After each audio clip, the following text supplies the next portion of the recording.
라는 제목으로 함께 은혜를 나누겠습니다.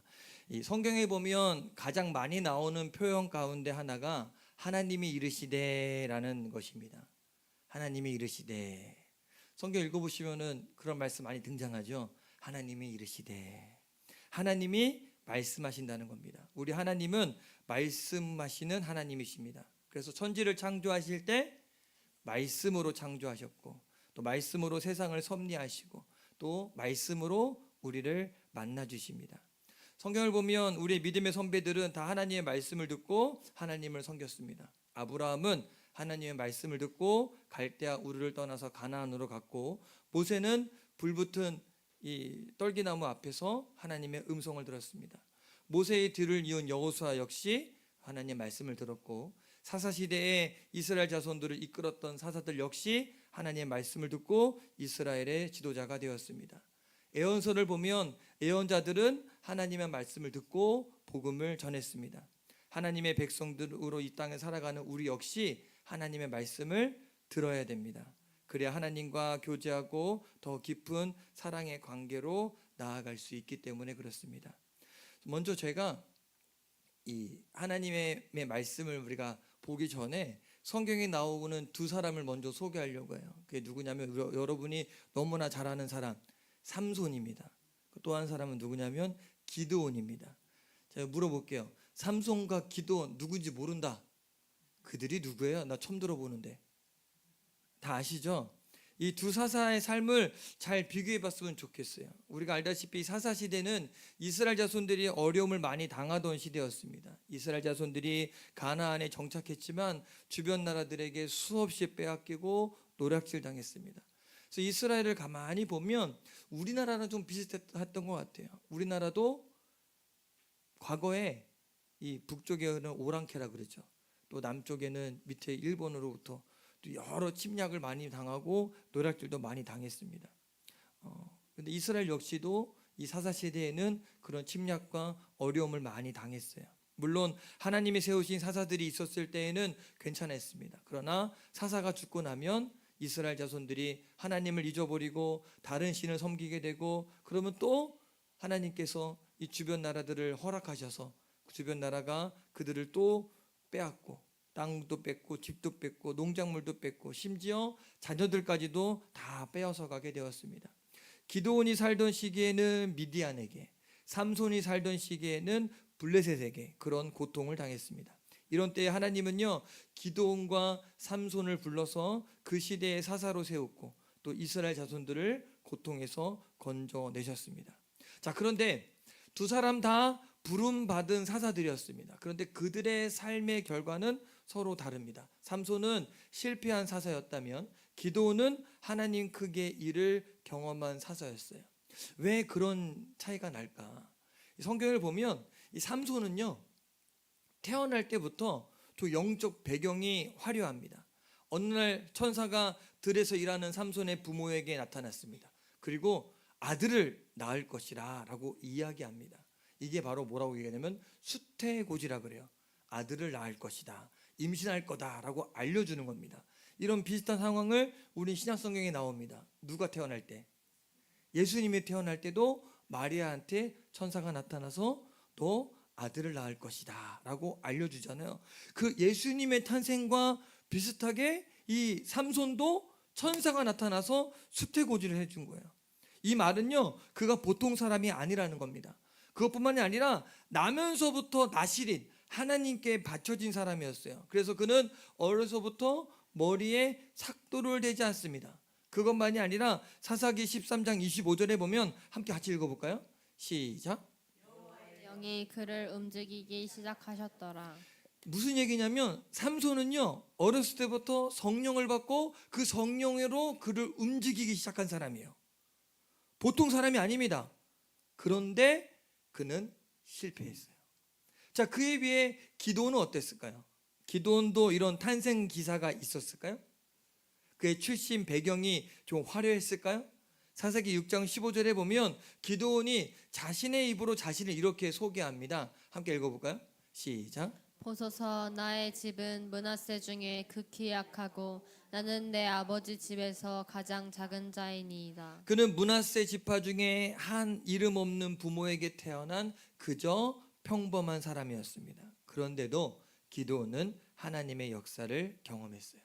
그러므로 여러분, 중요한 것은요, 탄생 배경이 아니라 그들의 삶이었습니다. 세상은 탄생 배경이 중요하다고 이야기해요. 그래서 금수저, 은수저, 흙수저라고 얘기하잖아요. 세상은 그래. 세상은 그 타고난 배경이 훌륭하면 성공을 좀 빨리 할 수 있습니다. 그러나 하나님 입장에서는 그렇지 않아요. 배경이 중요하지 않아요. 삶이 중요합니다. 자, 그렇다면 삼손의 삶이 어떠했는지 성경을 좀 찾아서 함께 읽어보겠습니다. 여러분, 화면에서 보여준 성경 구절을 함께 읽어주시면 되는데, 누가 이들을 이끌었는지를 잘 보면서 함께 읽어보겠습니다. 먼저 사세기 14장 1절 2절입니다. 함께 읽습니다. 시작. 삼손이 딥나에 내려가서 거기서 블레셋 사람의 딸들 중에서 한 여자를 보고 올라와서 자기 부모에게 말하여 이르되, 내가 딥나에서 블레셋 사람의 딸들 중에서 한 여자를 보았사오니 이제 그를 맞이하여 내 아내로 삼게 하소서 하매. 자, 지금 삼손이 내가, 그죠?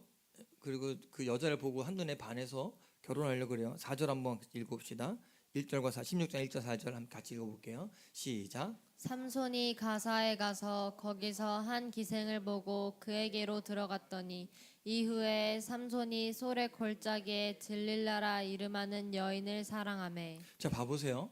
삼손을 지금 창세기 15장하고 16장에서 한번 읽어봤는데, 자, 제가 노란색으로 표시해놨습니다. 이 삼손의 삶을 이끌어가는 게 누굽니까? 지금 누구예요? 본인이죠. 본인. 자기 자신이에요. 삶의 주도권이 지금 누구한테 있습니까? 자기한테 있습니다. 삼손은요, 자기가 하고 싶은 대로 했어요. 내가 보니까 이뻐서 이 여자랑 결혼해야겠다. 내가 보니까 이뻐서 그 기생한테 들어가야겠다. 근데 삼손이 어떤 사람입니까? 태어나면서부터 하나님께 드려진 사람이에요. 하나님의 사람이에요. 여호와의 영이 그에게 임해서 그 힘으로 살았던 사람인데, 이게 얼마나 음란하고 방탕한지 몰라요. 자기가 보고 싶은 대로 한 거예요. 그런데 기드온은 어떤지 한번 볼까요? 사사기 6장 14절입니다. 함께 읽어봅시다. 시작. 여호와께서 그를 향하여 이르시되 너는 가서 이 너의 힘으로 이스라엘을 미디안의 손에서 구원하라. 내가 너를 보낸 것이 아니냐 하시니라. 또 6장 25절입니다. 시작.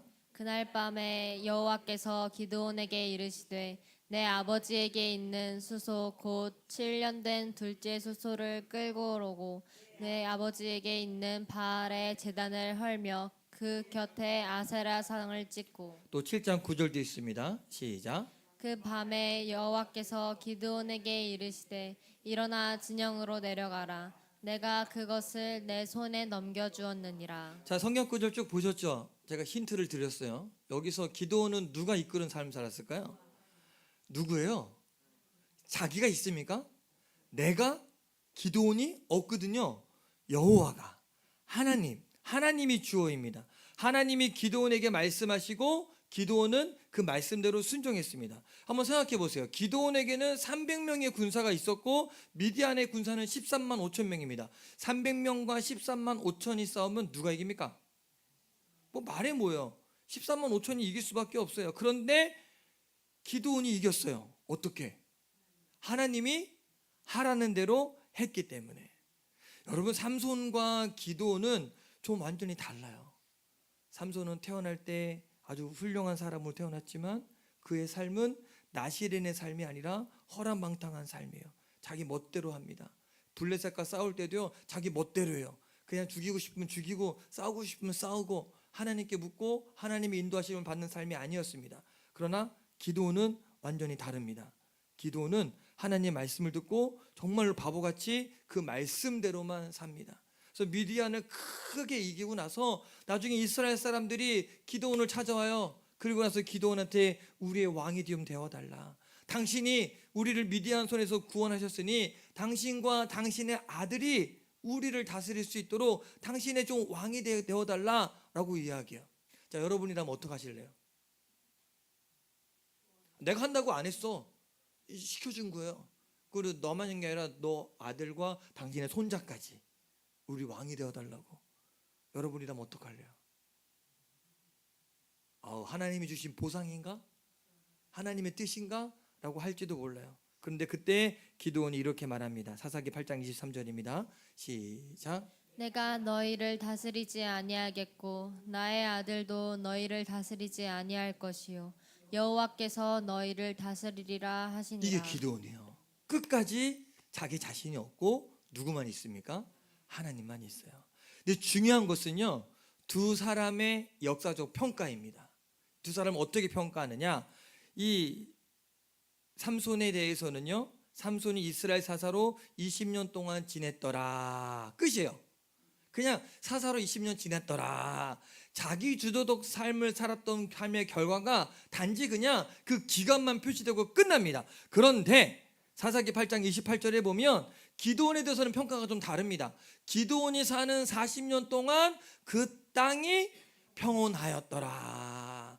말씀이 주도적인 삶을 산 사람, 하나님이 주도한 삶을 산 사람은요, 그 땅이 평온했다는 거예요. 누구 때문에? 누구 때문에? 기드온 때문에 편안했다는 거예요. 기드온 때문에. 저는 이것이 그리스도인의 삶이라고 생각합니다. 우리 때문에 가정에 평화가 오고 우리 송촌교회 때문에 우리가 사는 지역에 평화가 임해야 되지 않겠습니까? 여러분, 이 삼손과 기드온 두 사람의 삶의 결정적인 차이가 무엇입니까? 영적 배경이나 업적일까요? 아닙니다. 두 사람의 차이는 누가 그들의 삶을 이끌었느냐예요. 삼손은 자기 마음대로 살았다고 이야기했습니다. 그러나 기드온은 하나님의 말씀을 듣고 그 말씀대로 행했습니다. 말씀을 듣고 그대로 순종하는 삶, 이것이 기드온의 삶이었습니다. 여러분, 우리 하나님은 말씀하시는 하나님이세요. 그래서 우리 기독교를 계시의 종교라고 말합니다. 그것은 살아계신 하나님이 우리 인간에게 당신을 계시하시기 때문에, 계시란 사람의 지혜로 알 수 없는 것을 하나님이 깨달아 알도록 하는 것입니다. 하나님의 계시는 여러 가지 방법으로 나타날 수 있는데 가장 분명하고 확실한 것이 바로 이 성경 말씀입니다. 그래서 하나님의 말씀을 기록한 성경을 계시의 책이다라고도 부릅니다. 자, 그러면 제가 여러분에게 물어보겠습니다. 그렇다면 하나님이 지금도 우리에게 실제로 말씀하실까요? 어떤 분은 난 한 번도 못 들어봤어. 영이신 하나님이 어떻게 우리에게 말씀을 해? 그래서 누군가가 저는 하나님의 음성을 들었습니다. 하나님이 이렇게 저에게 말씀하셨습니다 라고 이야기하면 본인이 못 들어봤으니까 나는 이해가 되지 않아서 믿지 못한다라고 말하는 분도 있습니다. 그러나 제가 분명히 말씀드리면 하나님은 지금도 우리에게 실제로 말씀하십니다. 그렇기 때문에 우리가 하나님의 말씀을 듣고 그 말씀을 따라 사는 것은요, 특별한 것이 아니라 아주 정상적인 믿음의 삶입니다.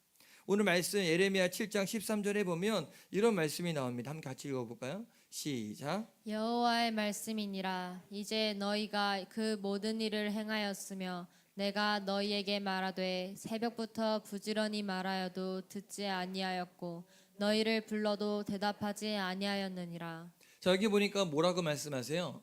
너희에게 말한다는 거야. 하나님이 언제부터? 새벽부터 부지런히 말씀하신다 그랬어요. 우리 하나님은 말씀하신 하나님이세요. 그런데 문제는 듣지 못하는 거예요. 아니, 좀 더 정확하게 표현한다면 하나님 말씀하시는데 우리는 그분이 어떻게 말씀하시는지, 언제 말씀하시는지를 모른다는 거예요. 이게 문제입니다.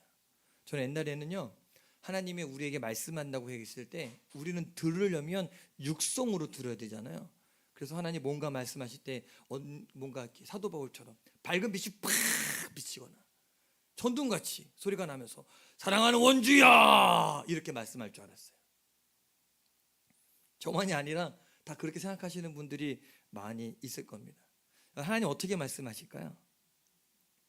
그래서 어떤 분은 이 하나님 말씀 듣는 거를 뭔가 신령한 일이고 깊은 영적인 수준에 도달해야만 들을 수 있다 생각해서 금식 기도도 하고 산기도도 하고 소나무 붙잡고 소나무 뿌리 뽑아야 된다고 생각해서 그렇게 하기도 하고 온 힘을 다해 기도해야 하나님의 음성을 들을 수 있다고 생각했습니다. 그런데 그렇지 않습니다. 성경은 다르게 말합니다. 히브리서 1장 1절 2절 함께 읽어볼까요? 시작. 옛적에 선지자들을 통하여 여러 부분과 여러 모양으로 우리 조상들에게 말씀하신 하나님이 이 모든 날 마지막에는 이들을 통하여 우리에게 말씀하셨으니. 자, 옛날에는 하나님께서 선지자를 통해서 여러 부분, 여러 모양으로 말씀했다고 이야기해요. 여러 부분, 여러 모양, 여러 가지 방법. 구약 성경에 보면 천사를 통해 말씀하셨기도 하셨고, 환상을 통해도 말씀하셨고, 꿈을 통해도 말씀하셨고, 기사와 표적으로도 말씀하셨고, 우림과 두밈으로도 제사장들의 우림과 두밈으로도 말씀하셨고, 세미한 소리도 말씀하셨고, 또 구약 성경에 보면 기타 여러 가지 방법으로도 말씀하셨습니다. 그런데 이 모든 날 마지막 날에는 아들을 통해 말씀하셨다라고 성경은 말합니다. 예수님이 몸을 입고 이 땅에 오셨을 때 하나님은 아들 예수님을 통해 우리에게 말씀하셨습니다. 그때에는 예수님의 말씀이 곧 하나님의 말씀이었습니다. 자, 그렇다면 예수님의 부활 승천하셨습니다. 그리고 하나님 보좌 우편에 앉아 계시고 지금 이 땅에 계시지 않아요. 근데 사도신경부터 지금까지 하나님은 우리에게 어떤 방법으로 말씀하실까요?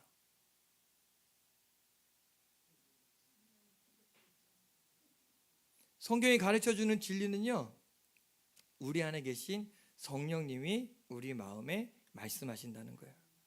자, 여러분 잘 아시다시피 구원받은 성도들 안에는 누가 계십니까? 누가 계십니까? 여러분이 어떻게 하나님을 아버지라고 고백하십니까? 네? 그냥 여러분이 하나님을 그냥 아버지라고 스스로 고백하시는 것 같아요? 자, 사도 바울이 이야기한 우리 고린도전서 말씀 같이 읽어볼까요? 3장 시작. 너희는 너희가 하나님의 성전인 것과 하나님의 성령이 너희 안에 계시는 것을 알지 못하느냐. 자, 성령님이 어디 안에 계십니까? 저와 여러분 안에 계십니다. 맞습니까? 그렇기 때문에 오늘날 우리에게 말씀하신 하나님은요, 우리 안에 계신 성령님이세요.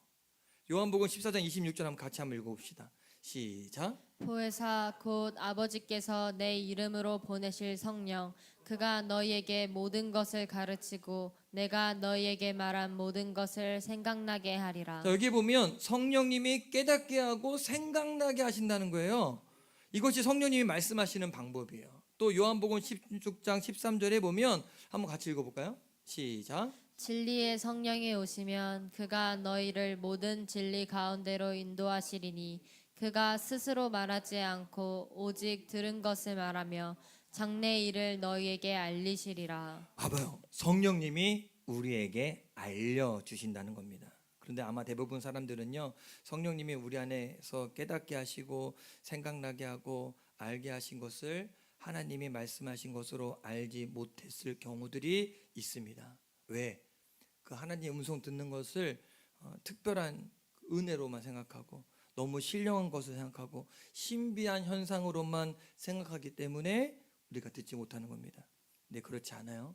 우리 안에 계신 성령님이 지금 이 시간에도 저 여러분에게 깨닫게 하시고 생각나게 하시면서 우리에게 말씀하십니다.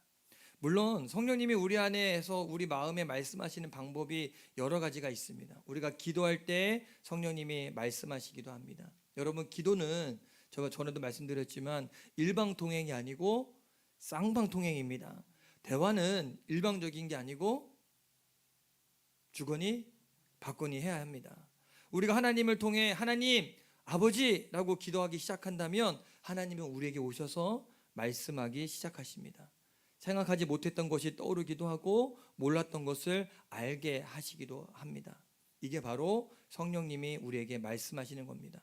때로는 환경도 하나님이 우리에게 말씀하시는 방법일 수 있습니다. 예를 들어 고난을 당할 때 큰 깨달음이 오면 그것이 곧 하나님의 음성일 수 있습니다. 제가 이사하기 전에 작년 8월 15일이거든요. 작년 8월 15일에 거기 땅 소유주 목사님 오셔갖고 이 땅 문제 빨리 해결합시다. 그 얘기 한 다음부터 제가 여러분 같이 기도합시다라고 부탁드리고 엄청 기도하면서 이 방법을 찾으려고 모색을 많이 했어요. 근데 한 번도 사택 이사에 대한 것은 생각해 본 적이 없습니다. 그러다가 9월 달에 아는 목사님 소개로 인해서 제가 제주도로 세미나 갔다 왔잖아요. 수련회 갔는데 거기서 첫 시간에 첫 말씀이 그거에 관련된 말씀을 우리 교회 상황을 그대로 그 목사님이 얘기하면서 그대로 설명하는 거예요. 그 얘기 가만히 듣고 있으면서 나는 여기에 내가 오고 싶은 거 아니고 누가 소개로서 왔는데 그 자리에 앉아서 첫 시간에 그 목사님의 말씀을 통해서 나에게 하나님이 깨달음을 주시고 알게 하신 거예요. 그래서 그 순간 제 마음에 곧 그 여러 가지 고민들과 염려들이 사라지게 되고 그 세미나 갔다 오자마자 부동산에 가서 집을 알아보기 시작하고 지금 시간이 흐르는 시점에서 우리는 이사를 갔고 내가 원하지 않았는데 이렇게 뒤돌아보면 그 하나님의 음성에 내가 어떻게 반응하느냐, 그 들렸는지 안 들렸느냐가 다른 거예요. 때로는 고난이지만 어떻게 보면 그 고난이 하나님의 음성일 수 있다는 겁니다. 그러나 가장 보편적으로 우리에게 말씀하시는 방법은요, 바로 성경입니다. 우리가 성경을 펼고 읽을 때 어떤 말씀이 마음에 걸릴 때가 있습니다. 다시 그 말씀을 읽을 때 성령님께서 그 말씀대로 살지 못한 것을 생각나게 하시고 마음의 찔림을 받게 하기도 합니다. 그러면 바로 그 순간이 성령님이 말씀하고 있다는 사실을 알고 계시면 돼요. 또 어떤 경우에는 목사님께서 성경의 어떤 부분을 갖고 설교할 때 그 말씀에 마음의 찔림을 받고 아 그렇구나 깨닫게 됩니다. 하나님이 목사님의 설교를 통해 말씀하시는 것입니다. 근데 어떤 사람은 또 오해합니다. 하나님이 목사의 설교를 통해서 말씀하시는 것을 모르기 때문에 오해하는 거예요. 아무개 집사가 또 꼰질렀구나. 그래서 목사님이 알고서 나 들으라고 이야기하는 거구나. 아니에요. 누가 일러 바쳐서가 아니라 하나님이 이 목사의 입을 통해서 그리고 설교를 통해서 그 순간 그분에게 말씀하고 있는 것입니다. 이것을 우리는 선포된 말씀, 레마라고도 이야기합니다. 또 하나님은 성경의 시대에 말씀하셨던 방법들, 꿈, 환상, 천사를 통해서 지금도 말씀하십니다. 전능하신 하나님은요 시대에 제한받지 않습니다. 그러나 이런 경우 좀 조심해야 됩니다. 꿈의 경우만 생각해도 그래요. 하나님이 꾸게 하시는 꿈이 있습니다. 성경에 보면 요셉은 꿈으로 하나님의 말씀을 들었습니다. 야곱도 꿈에 하나님을 만났습니다. 자, 그렇다면 모든 꿈이 다 하나님이 주시는 꿈일까요? 어느 교회 집사님이 한 번은 돼지 꿈을 꾸었답니다. 쫙하고 돈을 다 털어서 주식을 왕창 샀습니다. 대박 났을까요? 망했습니다. 꿈이라는 것이 다 하나님이 주신 것만이 아닙니다. 제가 지난 기도회 때 얘기했지만 그 길용 목사님이 로또 사줬다 그랬잖아요. 전도부 8교회 목사님 다 사줬어요. 어제가 발표 날이었어요. 어떻게 됐을까요? 8명이 다 꽝이 됐습니다. 근데 거기 보니까 뭐 수익금의 40%는 어려운 사람을 도웁니다. 그랬더니 길 목사님이 그래요. 그래도 우리 어려운 사람 돕지 않았습니까? 뭔가 마음이 엉겨서 한 거죠. 이건 잘못된 방법이에요. 꿈이라는 것이 자기 마음속에 잠재된 생각이나 감정이 표출되기도 합니다. 뭔가 잔뜩 신경이 쓰거나 뭔가 긴장하고 있으면 그게 너무 생생하게 꿈으로 나타나기도 합니다. 그래서 우리는 하나님의 말씀을 잘 들을 수 있는 방법을 배우고 훈련을 받아야 됩니다. 그래야 이게 내 생각인지 하나님의 말씀인지 마귀의 유혹인지를 잘 알 수 있습니다. 여러분이 잘 알고 있는 사무엘 역시 처음에는 하나님의 음성을 듣는 법을 몰랐잖아요. 그래서 밤에 누워서 잠을 자려고 하는데 사무엘아 사무엘하고 부르니까 하나님이 자기를 부른 건 생각하지 않고 일어나서 엘리한테 가갖고 저 불렀습니까? 안 불렀어. 너 가 자. 또 자려고 누웠더니 또 사무엘아 사무엘아 불러요. 또 가서 또 불렀습니까? 라고 이야기하니까 세상이 아니 너 안 불렀어. 가서 자.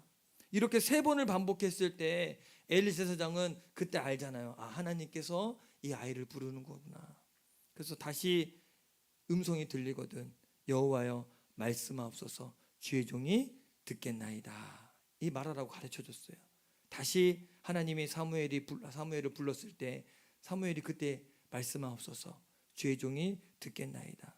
그러자 하나님이 사무엘에게 말씀하기 시작했습니다. 저는 이 말씀 보면서 처음부터 하나님이 그냥 사무엘아 사무엘아 부르고 본론을 쭉 이야기하면 되지 않나? 그렇지 않습니까? 왜 하나님이 그 같은 거를 3번이나 반복하면서 사무엘 스스로 말씀하옵소서 주의 종이 듣겠나이다 이 말을 할 때까지 그 방법을 반복했을까? 왜 그랬을까?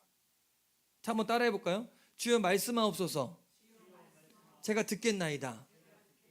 이것은요, 하나님이 나에게 말씀하신다는 것을 내가 믿고 그 말씀에 내가 순종하겠습니다라는 전제 조건이에요. 하나님은 우리에게 그렇게 마음을 먹었을 때 말씀하기 시작합니다.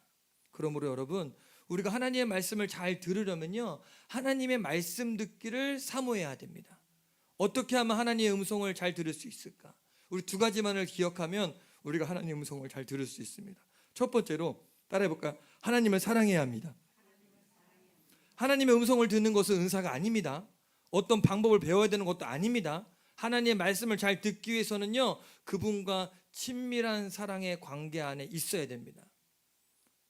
제가 연애하는 걸 잘 얘기하잖아요. 두 사람이 서로 사귀기 시작할 때 어떻게 사랑이 깊어지고 나중에 결혼까지 하게 됩니까? 서로 만나고 서로 대화하는 겁니다. 여러분, 사랑하게 되면 말이 많아집니다. 하루 종일 데이트하고 집에 와서 또 1시간 전화하고, 그리고 자세한 것은 내일 만나서 이야기하자. 왜? 할 말이 많아. 사랑하니까. 그러므로 우리는 하나님을 사랑해야 됩니다. 하나님과 친밀한 사랑의 관계 안에서 우리는 하나님의 말씀을 들을 수 있습니다. 따라해볼까요? 하나님을 사랑하자. 두 번째로 하나님께 순종해야 됩니다. 하나님의 말씀을 잘 듣지 못하는 이유는요, 내 생각, 내 고집 때문에 그래요. 우리 자신의 지식이나 경험은요, 하나님의 음성을 듣는데 아무런 도움이 되지 않습니다. 우리가 겸손히 하나님 앞에 무릎 꿇고 주여 말씀하옵소서, 제가 듣겠습니다 라고 할 때 하나님 말씀하기 시작하세요. 여러분, 하나님은 말씀하시는 분입니다. 우리는 무엇을 하든지 하나님께 묻고, 그리고 그분의 말씀을 듣고 그 말씀에 순종하며 살아가야 실패하지 않습니다. 내 생각에는 빠져야 됩니다. 내가 생각하기에는, 내 생각에는 하나님이 기뻐하는 말이 아닙니다. 우리는 하나님께 순종하는 자가 되기를 주님의 이름으로 간절히 축원합니다. 다시 한번 따라해 볼까요? 주여 말씀하옵소서, 제가 듣겠습니다. 몸 빼고, 내 생각은 빼고. 삼손과 기도원을 생각하세요. 내 생각과 내 기준대로 사는 삶이 아니라 하나님이 원하시는 삶을 사셔야 됩니다. 내 생각으로 꽉 차 있으면 요나처럼 됩니다. 요나가 거기 가기 싫어서 배를 타러 갔더니 마침 어떤 배를 만납니까? 다시스로 가는 배를 만나요. 근데 우리가 내 생각으로 꽉 차면 마침 만나는 것들이 있어요. 근데 우리가 그걸 합리화시킵니다. 맞아, 이거 하나님이 하신 거야. 맞아, 하나님이 이렇게 이끄신 거야. 맞습니까? 맞습니까? 돼지 꿈을 꿨는데 마침 내가 복권집을 앞에 지나가. 사야 됩니까? 아니에요. 하나님께 먼저 묻고 하나님의 음성을 듣는 자가 되어야 됩니다. 들을 귀가 준비되어 있어야 듣고 순종할 수가 있습니다. 믿음의 삶은 하나님과의 관계이기 때문에 하나님의 음성을 들으며 사는 것이 신앙생활에서 아주 중요한 요소입니다. 여러분, 하나님의 음성 듣기를 사모합시다. 그리고 그 말씀을 따라 살다가 하나님의 크신 은혜를 경험하시게 되기를 주님의 이름으로 간절히 축원합니다. 그래서 이번 주 40일 기도의 주제가 하나님은 말씀하신다예요. 그래서 우리가 이번 주에는 기도회를 통해서 하나님의 음성을 들읍시다. 다 들읍시다. 아멘 안 하시는 거야. 듣고 싶지 않아. 그냥 나 내 멋대로 살고 싶지. 그렇습니까? 하나님의 음성을 들읍시다. 들을 준비가 되셨습니까? 귀 꽉 막히면 안 들려요. 수진이가 아주 재밌어요. 수진이가 우리 장석부 집사님이 잘 못 들으시잖아요. 할머니 나 이쁘다? 할머니 막 이렇게 해도 할머니 안 들려? 안 들려? 그리고 자기 할 말만 다 하고 그냥 내려요. 그냥 집에서도 그러지 너. 못 듣는 거 아니까. 근데 여러분, 제가 그거 보면서 하나님이 옆에서 나에게 계속 이야기하는 거야. 계속 이야기해 주는 거야. 너 이렇게 살아야 돼, 저렇게 살아야 돼. 근데 내가 귀 막고 있어. 그리고 내 생각대로 이야기해. 그러면 됩니까? 우리 죄송한 얘기지만 잘 안 되시는 분들이랑 대화하면 재밌어요. 나는 물을 얘기하고 있는데 앞에서 들으시는 분은 흙을 얘기하는 경우도 있어. 그래서 나 물 마셨는데 흙을 왜 먹어? 이렇게 얘기해. 근데 대화가 돼, 둘이. 그래서 야, 저렇게 해도 대화가 되는구나. 내 생각이 꽉 차 있고 귀가 멎으면 이런 상황이 벌어지는 거예요. 하나님의 음성을 들으려면요, 내 생각을 먼저 빼고 귀를 쫑긋 세우고 주님 말씀하옵소서, 내가 듣겠습니다. 그래야 그분의 말씀이 들리기 시작합니다. 이번 한 주 동안 내 생각을 뺍시다. 내 계획 내려놓읍시다. 그리고 하나님이 나를 인도하도록 나를 내어드리고 길을 쫑긋 세웁시다. 마지막 한 번만 더 따라합시다. 주님 말씀하옵소서. 제가 듣겠습니다. 기도하겠습니다. 우리 같이 찬양하고 같이 기도합시다. 우리 주님 말씀하시면 같이 찬양합시다.